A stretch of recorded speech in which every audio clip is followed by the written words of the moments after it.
Juriscast, o seu podcast jurídico. Bem-vindos, entusiastas da inteligência jurídica! Novamente, eu sou o Thiago Facchini e desejo a todos vocês as boas-vindas a mais um episódio do Juriscast, o seu podcast jurídico.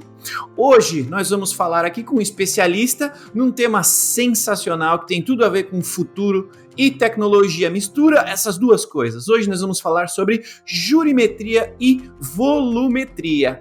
Para isso, nada melhor do que um professor, um especialista no assunto como de costume aqui no Juriscast. Hoje vamos falar com ele, que é um dos pioneiros no Brasil no uso de técnicas de legal design, de ciência de dados na área do direito.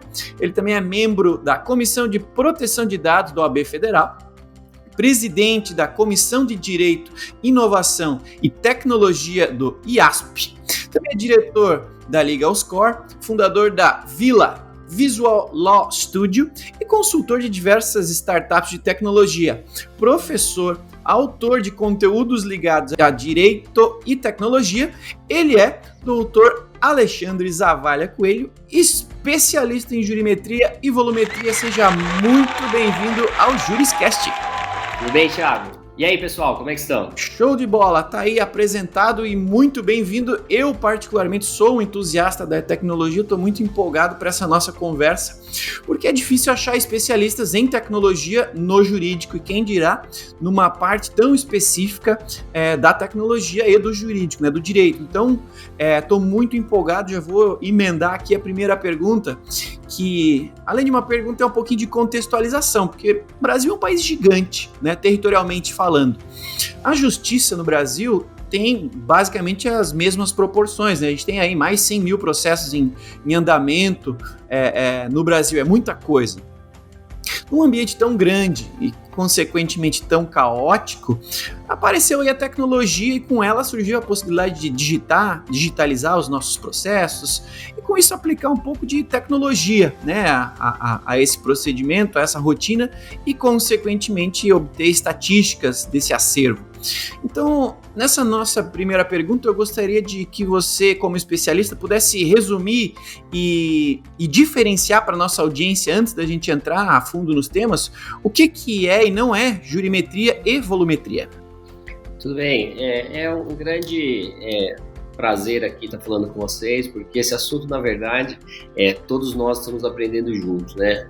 A tecnologia tem avançado bastante nos últimos anos e também as técnicas de ciência de dados. Então, nós tivemos a oportunidade de criar o primeiro curso do Brasil de ciência de dados aplicado ao direito, né?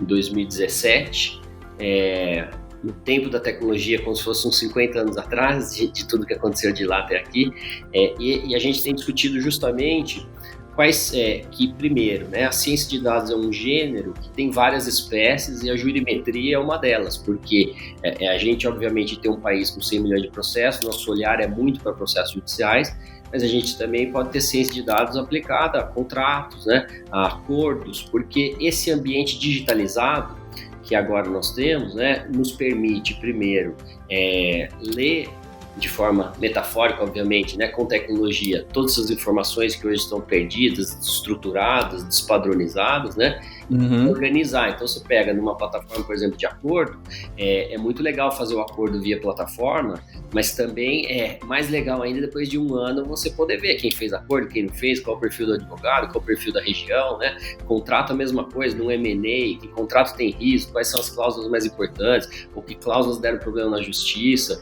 e obviamente na jurimetria, como é que é o comportamento aí desses temas relacionados a tudo que está acontecendo na justiça. Tem o professor Marcelo Guedes Nunes, que é o presidente da Associação Brasileira de Jurimetria, né, e um grande pioneiro e especialista no tema no Brasil. Ele tem uma frase muito feliz, que é: o nosso judiciário é um pré-sal sociológico. É muito legal essa frase, porque ela diz o seguinte, né, se a gente conseguir observar todos os problemas da sociedade refletidos na justiça, e talvez a grande maior parte deles estejam ali, né, a gente pode realmente pensar em prevenção, pensar em políticas públicas adequadas, né?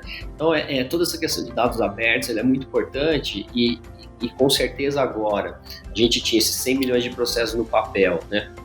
com tudo isso digitalizado, grande parte já digitalizada, a gente realmente ganhou a oportunidade de conseguir entender, né, o tempo de duração do processo, quais são, onde estão, né, quais são os temas mais relevantes. Então a gente tem essa parte de volumetria, que é entender o volume, né, justamente quantos são os processos, onde estão, quais os valores envolvidos, né? E a jurimetria, segundo o próprio professor Marcelo, que é quem trouxe aí esse conceito para o Brasil, é a gente poder aplicar estatística para entender um pouco o que vai acontecer no futuro, ou para entender um pouco melhor cada um desses fenômenos, né? Então, você imagina, por exemplo, se a gente sabe do passado, né? Hoje a gente trabalha direito muito à média.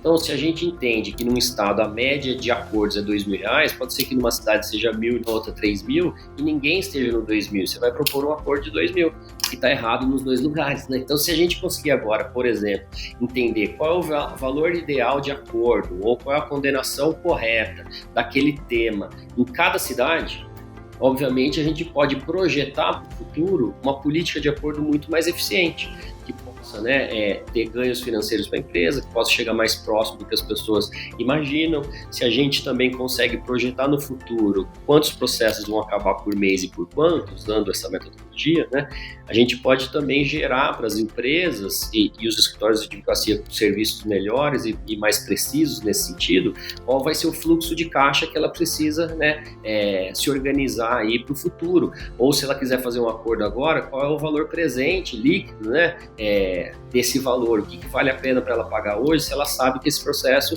vai demorar 20 meses, né? Qual é o valor ideal hoje. Então a gente consegue aí, a partir dessas informações agora, criar como se fosse, né, a brincadeira que a gente já faz há muitos anos, uma radiologia do direito. Pensa que a medicina, quando um médico vai operar, ele fala, vai lá fazer o exame ou o tratamento, né? Vai lá fazer o exame para a gente decidir o que fazer. Então, o que a gente está ajudando a criar é justamente essa radiologia do direito. Muitos falam aí, né? A tecnologia vai substituir ou que ela vai decidir no nosso lugar, mas falta tanto ainda de informação para a gente organizar antes disso acontecer, né? E nem sei se isso vai acontecer algum dia, porque a tecnologia que hoje é muito mais nesse sentido de organizar a informação do que de tomar, de efetivamente, né, gerar uma decisão, né? Ela vai nos ajudar muito a organizar essas informações para tomar decisão, e esse tem sido o nosso foco nos últimos anos. Legal que você já puxou aí o tema de futuro. Você, na minha visão, e acho que na tua também, você é um futurista, né? E pensando nesse cenário futuro, o que você falou agora sobre a nossa preparação para o uso dessa tecnologia, eu gostaria de ouvir a sua opinião sobre se você entende que estamos caminhando para o futuro, sim ou não? Nesse negócio de usar dados, né? Usar dados a nosso favor, nós estamos ainda começando, engatinhando, ou já estamos no meio do caminho, ou quem sabe já estamos no futuro, né? Já que você já vivencia isso, já vê, já fala, já pensa nele, já está imerso nessa ideia de melhor uso de tudo isso no futuro. Você vê que nós estamos começando ou já estamos um pouco avançados, e na sua visão, dependendo do estado onde nós estejamos e qual a sua visão de uso de dados e tecnologia no futuro, se isso é uma questão de nos prepararmos e termos tecnologia para tal, ou se é uma questão de custo mesmo, a gente conseguir bancar e acelerar essa evolução. Como é que é essa sua visão hoje do que é hoje e do que pode ser no futuro, esse tema de uso de volumetria e jurimetria? Eu acho que a gente avançou bastante no entendimento do quanto a tecnologia está nos ajudando e principalmente vai nos ajudar. Especialmente nós estamos vivendo agora esse momento todo de crise, né, em que a gente está tendo uma aceleração muito forte da transformação digital em todos os setores, obviamente que no direito também. Então você imagina quando a gente falava de ciência de dados em 2017, né, era até engraçado, porque ninguém entendia o que a gente estava falando. Inclusive, a criação desse curso foi justamente que a gente começou a fazer os primeiros projetos de inteligência artificial, organização de dados em 2016, e eu sempre fui professor de direito, de graduação, mais de 20 anos, né? E aí ninguém entendia o que a gente falava, ninguém entendia o que era o projeto, aí que foi a ideia, olha, nós precisamos fazer um curso para começar a explicar para as pessoas o que é isso, né? Então o próprio curso nasceu dessa falta de entendimento dos conceitos, o que fazer, como utilizar, né? e até essas preocupações iniciais, a tecnologia vai nos substituir, etc., para mostrar para as pessoas realmente como é diferente, né? Então, de lá para cá, eu acho que hoje é muito mais fácil falar sobre isso, todo mundo quer falar, todo mundo quer entender, então a gente avançou muito no entendimento do mercado jurídico em relação à importância da tecnologia. Por outro lado, eu acho que a gente ainda está no começo da organização dos dados.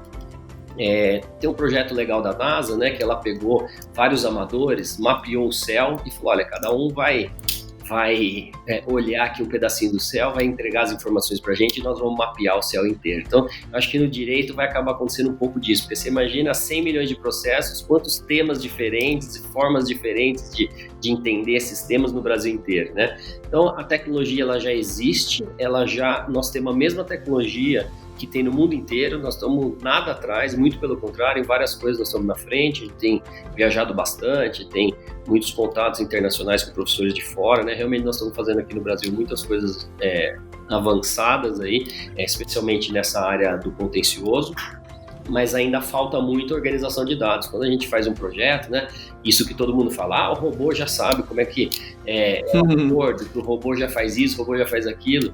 Quem quiser sentar um dia aqui com a gente vai ver que são 2-3 meses só para arrumar os dados de um projeto.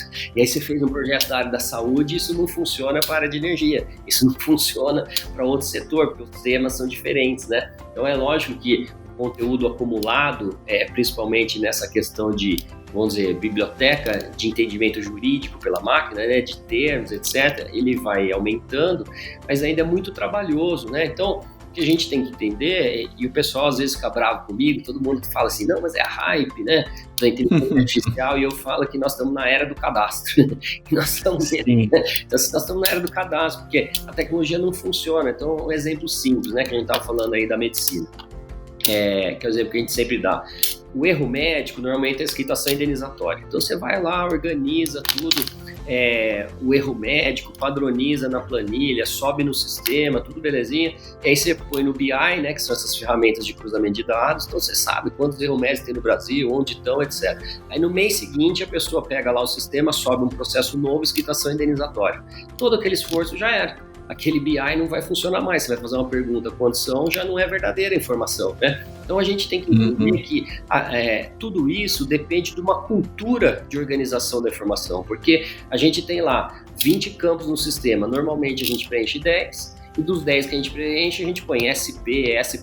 Paulo, São Paulo, e assim por diante, aí você vai pesquisar, já não funciona. Então a gente tem que entender, quanto mais a informação entra num sistema organizado, né, de forma organizada, que a gente chama também de taxonomia, quer dizer, tudo escrito da mesma maneira, em colunas diferentes para cada assunto, a gente consegue pesquisar melhor, mais barato, não precisa ter todo um esforço depois de arrumar o dado, não precisa de inteligência artificial, não precisa de um monte de coisa, né? Então, quanto mais a gente entender que tudo isso começa na organização correta dos dados e depois a gente vai trabalhar vamos dizer, essas correlações aí em ferramentas mais avançadas, e depois a gente vai procurar melhorar essas informações com inteligência artificial naquilo que não é tão fácil de identificar, etc. Mas assim, tudo isso começa na cultura do dado. Eu acho que é isso que nós estamos ainda no começo, as pessoas estão começando a entender agora, porque a gente chega aí nos projetos, né, nas reuniões, mesmo nas aulas, fala, o que você quer? Eu quero o relatório. Tudo bem, mas o relatório começa lá na planilha do Excel, né?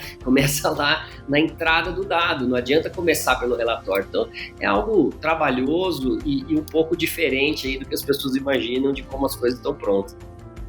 A gente conversa bastante sobre isso aqui também na ProJuris, que para a gente falar de inteligência artificial, falar de decisões baseadas em dados, acima de tudo a gente precisa ter o dado e precisa ter o dado estruturado, né? Como você falou, às vezes as pessoas não entendem que ao preencher um sistema, uma planilha de formas diferentes, né? Um relatório vai mostrar SP e vai mostrar São Paulo como 2 estados diferentes, né? Por mais que o usuário entenda que é a mesma coisa, para o sistema são 2 formas. Então, tudo começa com o dado bem preparado planejado, bem estruturado, né? É isso aí. E a outra questão é que aí depois entra a criatividade humana, porque aí cada um vai entender o problema, como é que ele pode agir, né? Então, mesmo que a máquina faça tudo isso, nos ajude, a gente tenha o dado organizado, que a gente tenha todas as planilhas, os cruzamentos no BI, sempre vai sobrar depois no final o ser humano para entender a estratégia, a modelagem, né? Esse é um outro ponto importante. E o outro, para complementar a sua pergunta, que é o custo, quando a gente começou aí, né, alguns anos atrás, eram milhões cada projeto. Hoje a gente já tem projetos aí muito acessíveis, né? Nós já temos base de dados aí muito legais, que você já pode pagar mensalidade para fazer várias pesquisas avançadas, né? Mesmo esses projetos de a gente entender temas específicos e já tem um valor bastante acessível, principalmente para empresas aí de médio e grande porte, mas o importante nessa questão do custo é a gente pensar grande, mas começar pequeno, né? Porque o mercado ainda, eu acho que o ano passado começaram os primeiros grandes projetos a dar resultado financeiro, mas agora que esses primeiros cases aí estão começando a mostrar, né, algum caminho do retorno financeiro do investimento. Então, o que a gente precisa fazer? Pega um estado, pega um tema, pega a área trabalhista, pega a área civil, né? Começa a entender essa política de provisão, política de acordo, estratégia de prevenção, e aí em 2, 3 meses já gera o primeiro resultado, mostra que valeu o investimento e que você entregou, e assim por diante. Então essas pequenas entregas, os pequenos resultados, já com um investimento menor, ou às vezes até em parceria com uma empresa de tecnologia, às vezes o investimento não é nem no escritório, é escolher bons parceiros para fazer isso em conjunto e oferecer um orçamento, e se a pessoa contratar, você vai ter o orçamento para fazer, né? Esse que é o caminho para começar menor, com menos investimento, aprender e de forma crescente e inserindo essa cultura e essas tecnologias no dia a dia. Sensacional! E você tem trabalhado em grandes projetos, eu acho, estava lendo um pouco sobre os projetos que você trabalhou e eu vi que você tem uma experiência bastante, digamos que multidisciplinar do ponto de vista de projetos nessa linha de jurimetria, volumetria, mas de diversas naturezas e tudo mais. Queria lhe perguntar agora sobre a sua visão, porque é normal que todas as áreas, todas as empresas queiram usar dados à sua maneira, né? E no jurídico não vai ser diferente. Mas eu queria lhe perguntar um pouquinho sobre também como você vê que está essa nossa evolução de uso de dados em 3 esferas. A primeira, lá no ambiente jurídico, lá no tribunal. Se o tribunal já pensa nisso, os tribunais já estão estruturando seus dados para usar os dados e a tecnologia a seu favor. E a mesma analogia para escritórios de advocacia e departamentos jurídicos, né? Então, se fosse comparar esses 3, o que você vê que está chegando mais perto de conseguir chegar lá no futuro e usar os dados, usar a inteligência dos dados a seu favor, e o que você está vendo como é o que vai demorar um pouquinho mais? Olha, eu acho que os 3 estão na mesma fase, cada um dentro das suas características, como a gente disse, né? Eu tenho visto com muitos bons olhos aí o movimento do poder público. Eu acho que a gente tem pessoas muito legais, dedicadas e que estão fazendo um trabalho fantástico. A gente tem a Justiça Federal em São Paulo, por exemplo, com o iJustLab, que é o primeiro laboratório de inovação da Justiça, né, que hoje já virou referência e foi um modelo para já estar em mais de 10 estados, né, que organizaram muitos dos dados, desde dados administrativos, né, da Justiça, de gastos, etc., como também já estão começando a organizar os processos aí com maior demanda, quais são aí as diretrizes, informações que eles podem auxiliar os juízes para trazer mais celeridade para os processos, né? Nós temos também o caso que sempre foi emblemático e bastante famoso lá do Supremo, do Vitor, que é o sistema de clusterização, porque clusterização, né, para quem não entende, é agrupar os assuntos do mesmo tema, né? Então você tinha lá 40 minutos de um funcionário para ler um assunto e falou, olha, isso é tema tal, né, focado em repercussão geral, que é justamente a gente escolher um tema, provar que tem muitos processos daquele mesmo tema para ser votado um leading case e valer para todos, né? Então, hoje a tecnologia já está muito avançada em clusterizar. Então, veja, muita gente de fora fala assim, mas o Supremo aí tem um robô que vai decidir por ele. Não é verdade. O que ele está fazendo é justamente organizando os temas para ajudar a falar, olha, esse conjunto de processos aqui falam desse mesmo tema. E às vezes muitos se preocupam, né? Mas e se for um pouquinho diferente? Olha, tem coisa que é perfil do ser humano, tem perfil de tecnologias. Tem uma coisa que a tecnologia faz melhor do que a gente, é tratar e organizar a informação, né? Então, realmente, a gente consegue fazer nos projetos, por exemplo, você pega insalubridade. Você consegue saber insalubridade por ruído, por agente químico, assim por diante, qual é a diferença, né, exata de argumentação. É lógico que quanto mais afinada a informação, mais tempo e mais trabalho, mais tecnologia, mas a gente já consegue fazer um trabalho muito avançado. Eu acho que e o STJ também fazendo um trabalho muito legal também de recursos repetitivos. Então, em outros setores do poder público, TCU, essa parte também de investigação, de corrupção, eu acho que o poder público tem avançado bastante e todo esse processo de escolher um projeto, começar a tratar o dado, que às vezes demora 6 meses, 1 ano para aquilo funcionar realmente com a acuracidade, quer dizer, acertando aí os casos de uma maneira relevante, né? Em relação aos escritórios e departamentos jurídicos, acho que os departamentos jurídicos começaram na frente, porque obviamente a empresa, né, começou pelo marketing, né, e depois outras áreas começaram a usar ciência de dados, inteligência artificial, o financeiro sempre já foi muito organizado dados, então houve uma pressão interna muito grande das empresas para falar, olha, agora vocês têm tudo digitalizado e tecnologia, vocês também precisam começar a gerar relatórios no padrão que o resto da companhia já faz, né? Então houve uma pressão por essa digitalização e por essa nova forma e visão, mas o que foi muito bom porque os departamentos jurídicos que começaram, né, e volto a dizer, isso ainda não é no Brasil inteiro, foram alguns que começaram de forma mais efetiva e outros estão começando agora, mas transformou o jurídico num lugar de custo e problema para um lugar de ativos estratégicos para a empresa, porque imagina que você determinou um problema que é recorrente, e aí você foi lá, falou na companhia, né, para a direção e mudou um procedimento interno e essa mudança acabou com todos os processos daquele assunto. Então, o jurídico saiu dessa postura reativa para uma postura ativa, ajudando mesmo, estando próximo da gestão estratégica das empresas, né? E esse movimento é que está demandando os escritórios de advocacia justamente falar, olha, eu já estou precisando entregar o meu trabalho aqui internamente da empresa dessa maneira, vocês precisam me ajudar sim, eu quero ter informação em tempo real, eu preciso ter tudo pormenorizado para tomar decisão. Então a gente saiu, né, assim, eu também sou advogado, a gente vem de uma cultura, primeiro, muito ligada a essa parte reativa e do contencioso, né, justamente porque a gente não tinha informação, a gente não tinha condições de pensar diferente. Por isso que a medicina é legal como exemplo, porque o exame, a geração de indicadores, né, permitem a prevenção. Então, você imagina o seguinte, na medicina, você já sabe, ó, glóbulos brancos de tal a tal é normal, triglicéridos de tal a tal é normal. O que nós não temos ainda no direito? Indicadores consolidados.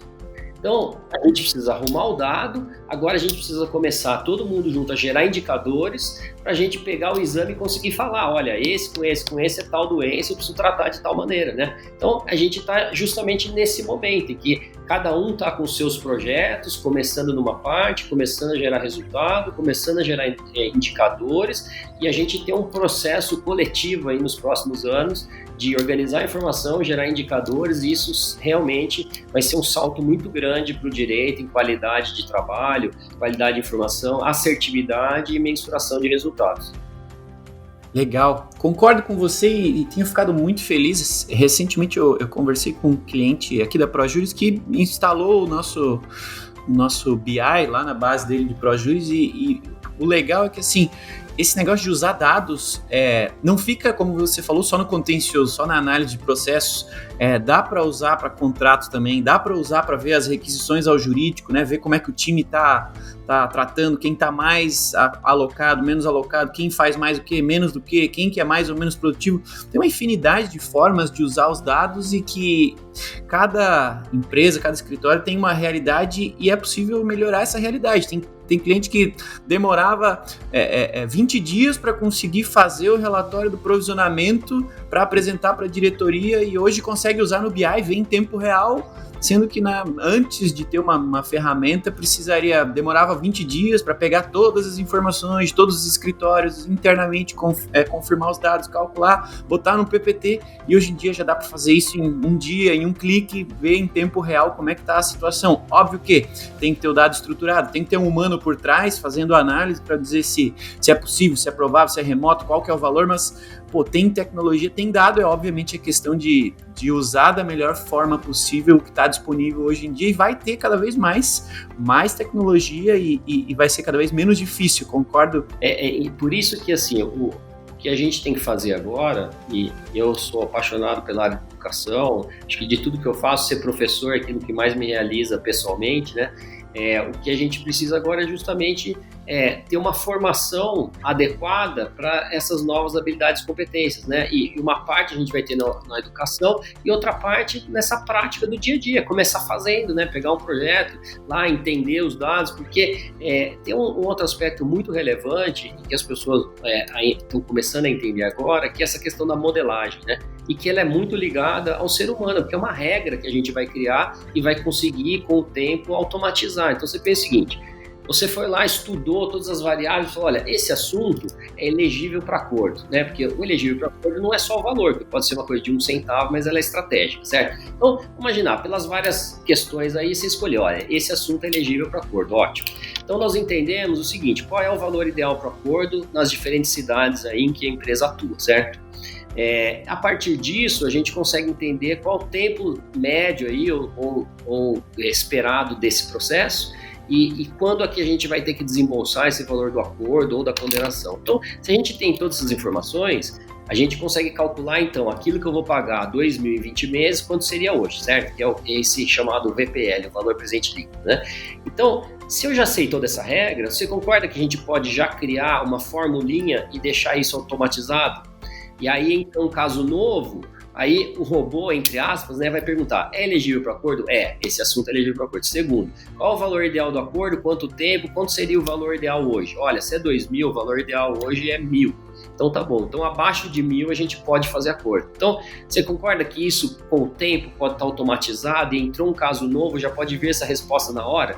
Só que aí quem não entende vai falar assim, o robô deu a resposta em 1 segundo que eu posso fazer o acordo de 1.000. Mas quem deu a resposta não foi o robô, foi o advogado que entendeu as variáveis, que criou a regra, que imputou a regra ali, e de forma automatizada a tecnologia nos ajudou a ter uma resposta mais rápida, mas com base naquilo que a gente criou. Então, o robô ele não decide nada, ele não escolhe nada, quem escolhe é o ser humano. E as pessoas que tiverem a habilidade de entender o problema para construir essa modelagem correta, é que daqui para frente vão ter um diferencial muito grande, porque isso não vai mudar. Né? Então, a criatividade do ser humano e essa atividade focada em gerar modelos, em gerar regras que a gente vai imputar nos sistemas, eu acho que é uma das grandes oportunidades para quem trabalha e gosta de dados e quem trabalha com contencioso, porque isso realmente vai ter um ganho muito grande nos próximos anos. Maravilhoso, adoro esse papo, adoro tecnologia, dá para ficar falando aqui mais 2 horas se quiser, mas não dá. Vamos seguir adiante que tem mais perguntas aqui que a nossa audiência quer ouvir. Bom, você como professor especialista na área, talvez tenha uma visão mais completa do que eu vou lhe perguntar agora. Todo mundo que está nos ouvindo, além de estar empolgado com essa ideia de, eu tenho dados aqui no meu escritório, no meu departamento jurídico, então quer dizer que tem tecnologia para me ajudar nisso. Sim, mas precisa de conhecimento também. Então, você como professor na área, onde que você vê, até pensando nessa época de Covid, muitas pessoas diminuindo o fluxo de trabalho, pensando em o que fazer no futuro ou como fazer, você vê aqui nessa área uma grande oportunidade para advogados fazerem mais, fazerem melhor e ganharem mais dinheiro? E em caso positivo, o que seria ou por onde começar nessa linha? Aquilo que a gente disse, né, é começar pequeno. E agora nós estamos num momento em que, obviamente, vai ser muito difícil, né, especialmente nesse mês e nos próximos meses, de conseguir grandes contratos novos e ao contrário, alguns clientes estão com dificuldades de pagamento, ou mesmo encerrando aí os contratos, né?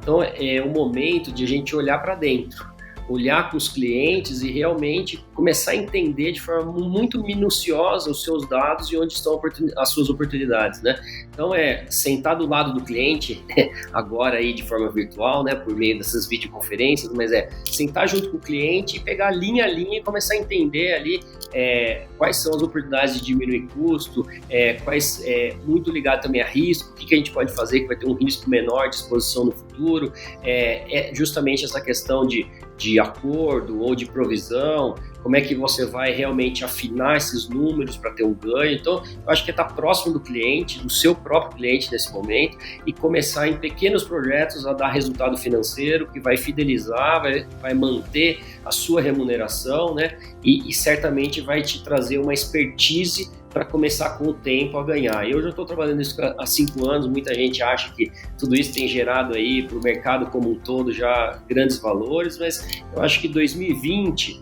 que é justamente aquela curva de inflexão, né, da exponencialidade, né? Eu acho que nos últimos anos a gente trabalhou bastante, melhorou os conceitos, melhorou o entendimento, as pessoas estão começando agora a ter orçamento para os primeiros cases, nós estamos naquela curvinha em que os primeiros cases estão gerando resultado financeiro, a gente está aprendendo. Eu acho que nos próximos 3 anos a gente vai ter um ganho muito grande aí, de trabalho, de reconhecimento e de retorno financeiro também. Então, a gente tem que ter paciência, tem que saber que é o passo a passo, e que muito do que a gente vai aprender é usando, é fazendo, batendo cabeça, junto, obviamente, com uma parte educacional que é fundamental, né? E tem muita coisa aberta também na internet para ler, para estudar, cursos, né? E outros cursos mais aprofundados, mas é o fazer que vai trazer aí toda essa expertise para a gente usar isso a nosso favor ao longo do tempo. Maravilha, você falou aí do tema estudar e talvez nesse momento de Covid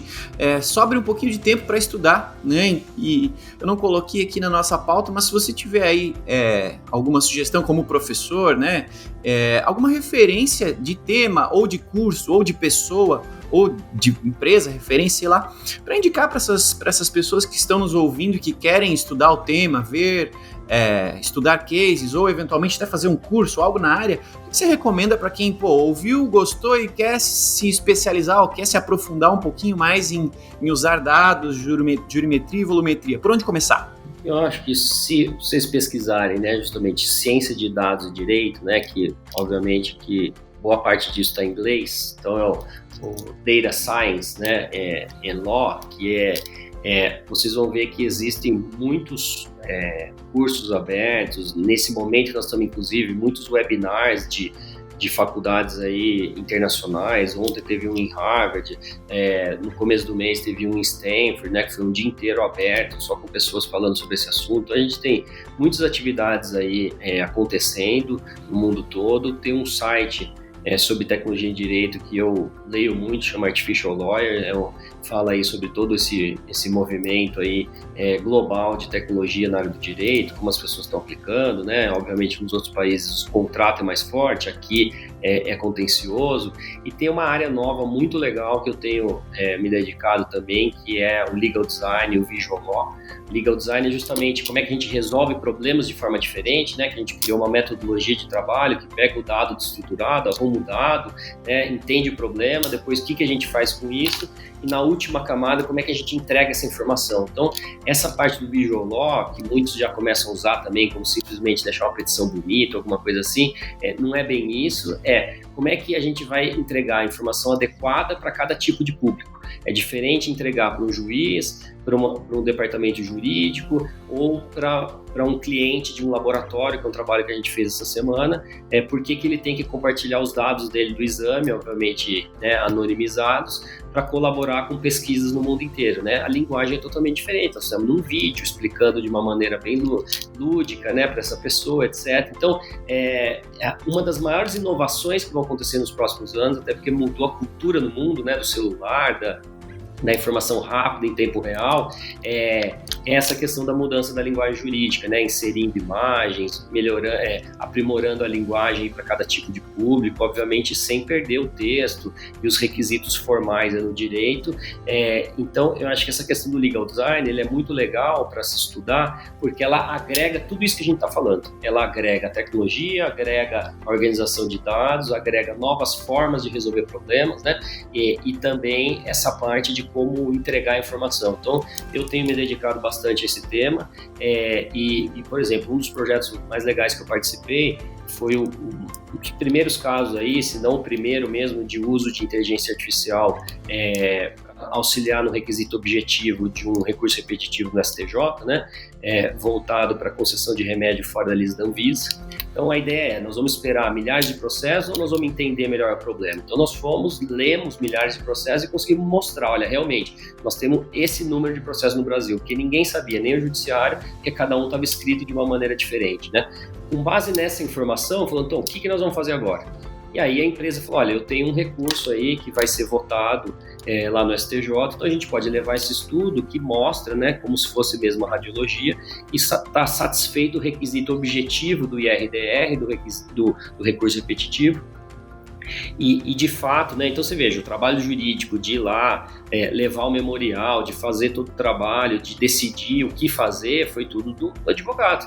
Mas esse estudo ajudou a levar lá e mostrar, olha, o número de processos está aqui, está satisfeito esse requisito, o tema foi afetado e foi votado como realmente não permitindo mais a concessão de remédio fora da lista da Anvisa. Então você vê, e foi entregue ao invés de 50 páginas, uma única página mostrando o número de processos. Então esse trabalho mostra de forma muito legal esse conceito, desde o dado desorganizado, arruma o dado, o que fazer com isso, como entregar a informação e depois o resultado final, que um único processo, né, escolhido como leading case resolveu um problema de bilhões aí no país inteiro. Então essa questão do design, que é muito diferente do que só o visual, é justamente toda a funcionalidade, todo o passo a passo de entender o problema até entregar a informação. Eu acho que é um dos assuntos mais legais que eu tenho estudado, viajado bastante, ido a muitos eventos internacionais relacionados ao tema, e é um ponto aí de ligação entre tudo isso que nós estamos falando.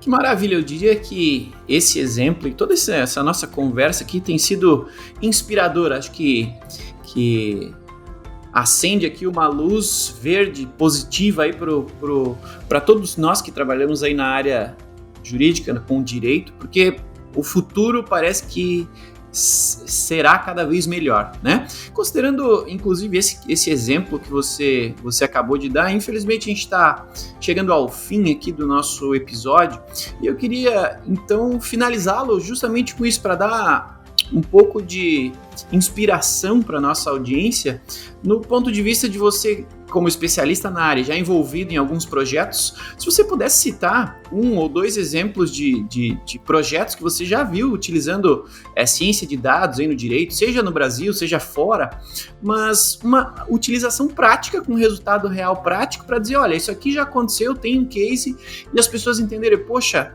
já tem coisa acontecendo, esse é um case legal, então o futuro é mesmo legal, o que a gente falou e ouviu aqui hoje vai acontecer em algum momento, e sair daqui desse episódio com um sorriso no rosto, porque o futuro é já e vai ser ainda melhor. O que você já viu acontecendo de legal aí pelo Brasil e pelo mundo utilizando ciência de dados no jurídico? Olha, o primeiro é que a gente precisa diferenciar de forma bem rápida aqui o impacto do uso da tecnologia na sociedade e assim no direito material. Então a gente vê crimes cibernéticos, proteção de dados, né, sucessões aí que são heranças digitais open banking. Então, primeiro, tem uma quantidade gigantesca de oportunidades do impacto da tecnologia nos próprios ramos do direito. Então, muito se fala de tecnologia para prestação de serviços jurídicos, mas nós temos oportunidades gigantescas, falta de gente ainda qualificada sobre esses temas, né? Pode ver, proteção de dados, tem uma demanda muito grande por profissionais que são especializados na área, ainda nós temos pouco, até porque é um assunto novo, né? Então, esse é um ponto aí muito relevante como oportunidade para todos nós, e vocês veem, cada dia um vazamento de dados, cada dia um problema diferente relacionado à tecnologia. Então, o direito, muito pelo contrário do que acabar, eu acho que nunca a sociedade precisou tanto dos juristas, juízes, advogados, né, promotores, para ajudar tanto na regulação como a resolução de todos esses conflitos que são e vão ser gerados pela tecnologia, né, para minimizar todos esses efeitos. No outro lado, que é o da prestação de serviços jurídicos, é aquela velha brincadeira da máquina de escrever para o computador. Então, quem não se atualizar, quem não entender as novas ferramentas e ficar na máquina de escrever, obviamente vai ter dificuldades, mas quem entender isso rápido, né, e começar a estudar, utilizar, realmente vai ter muitas oportunidades. Então, a gente vê de casos concretos, né, principalmente em outros países, são mais preventivos e contratos. Tem um avanço muito grande nessa questão de análise de contratos usando tecnologia. Outra área que também, só para a gente também ver como não é só uma questão processual, né, é justamente produção de dados. porque está muito ligado ao Privacy by Design, que é como é que a gente ajuda, e aí tem que ter advogado sentado na mesa de inovação desde o primeiro dia, que dado pode usar como, essa questão de explicação de algoritmo, que agora, né, é um direito no artigo 20 da LGPD, outro assunto que eu trabalho muito lá, estou num grupo de estudos, né, ajudando a coordenar lá na GV São Paulo, de governança de dados e regulação de algoritmo, justamente para entender como é que a gente vai ajudar a construir sistemas, né, transparentes, sejam auditáveis, que ajudem nessa relação homem-máquina, né? Então, a produção de dados é uma área que está avançando muito aí relacionada à ciência de dados, eu tenho trabalhado em muitos projetos nesse sentido, e no contencioso, um outro projeto muito legal que eu tive o grande prazer de participar foi aí, liderado pela Luciana na Fiesp, né? Luciana Nunes Freire, que a gente leu todas as decisões trabalhistas logo após, né, que a nova lei entrou em vigência, né? Nós lemos aí quase 600 mil casos e a gente conseguiu mostrar que a grande maioria dos juízes estavam julgando a lei inconstitucional, eram só 4% que julgaram a lei inconstitucional, e isso trouxe aí, né, muita importância para o entendimento do mercado, do judiciário, sobre como a lei estava sendo aplicada. Então, você imagina que legal, não só por amostragem, mas a gente leu tudo, né, de 2 estados para mostrar isso, e mostrou que tinha um único tema que estava rachado ali na jurisprudência, que era a contribuição sindical, e poucos meses depois era o dia de pagar, então isso também ia gerar milhares de processos, e esse estudo balizou uma ação direta de constitucionalidade do Supremo e mostrou a importância de antecipar a pauta, e esse assunto também foi votado e, no caso, se julgou pela constitucionalidade do tema. Então, vejo que o nosso trabalho não diz quem ia ganhar ou perder, ele simplesmente disse, olha, o problema está aqui. Isso ajudou a resolver aí milhares de processos. Então, são muitas coisas legais, e tenho visto também muitos relacionados à política de acordo, provisão, e começando nessa parte de prevenção. Então, realmente tem que se preocupar quem está parado e quem não entendeu, mas quem está correndo atrás e quem vai começar e está começando pode ficar muito animado, que tem muito trabalho, e não fica nervoso que não sabe nada, que não está entendendo esse assunto, porque todo mundo está na mesma. E todo mundo que sabe tudo hoje já não sabe amanhã. Então, o importante é começar a entender esse contexto, e eu acho que nesse ponto é o que eu falei, que nós estamos avançados, né? Acho que todo mundo já entendeu isso. Então, o importante é começar e certamente a gente tem muita coisa boa para fazer. Maravilha, esse é o Dr. Alexandre Zavalha Coelho. Quero lhe agradecer de coração por ter vindo aqui compartilhar seu conhecimento comigo e com a audiência. Tenho certeza que a audiência também está maravilhada e empolgadíssima com o tema. Muito obrigado por ter vindo aqui nos ajudar, viu, doutor? Valeu, Thiago. Um abraço a todos. Valeu, pessoal. Esse foi mais um episódio do Juriscast. Eu quero lembrá-los que o Juriscast está disponível aí no Spotify, no YouTube, na Apple Podcast, Google Podcast, no Deezer, onde quer que você tenha internet e vontade de adquirir conhecimento jurídico de qualidade, tem Juriscast para você, tá? Então, fique à vontade para consumi-lo, é tudo grátis, tudo para você. Lembre-se também de separar um minutinho aí para indicar para algum colega esse episódio. Você gostou de jurimetria, volumetria, ciência de dados, a aula aqui do Dr. Alexandre? Gostou? Encaminhe esse episódio para algum colega que vai gostar do tema também, tá? Não custa nada e a gente segue evoluindo enquanto profissionais. Por fim, se você quiser avaliar, dar um curtir, dar uma estrelinha, fazer as suas considerações, pedir pautas aqui, né? Que temas você quer ouvir no Juriscast, fique à vontade para colaborar com a gente, vai ser um prazer. Obrigado então a todos que nos acompanharam até o final de mais um episódio do Juriscast, hoje falando sobre jurimetria, volumetria com o Dr. Alexandre Zavalha Coelho. Foi um prazer, uma alegria. Nos falamos novamente então no próximo episódio do Juriscast, o seu podcast jurídico. Tchau!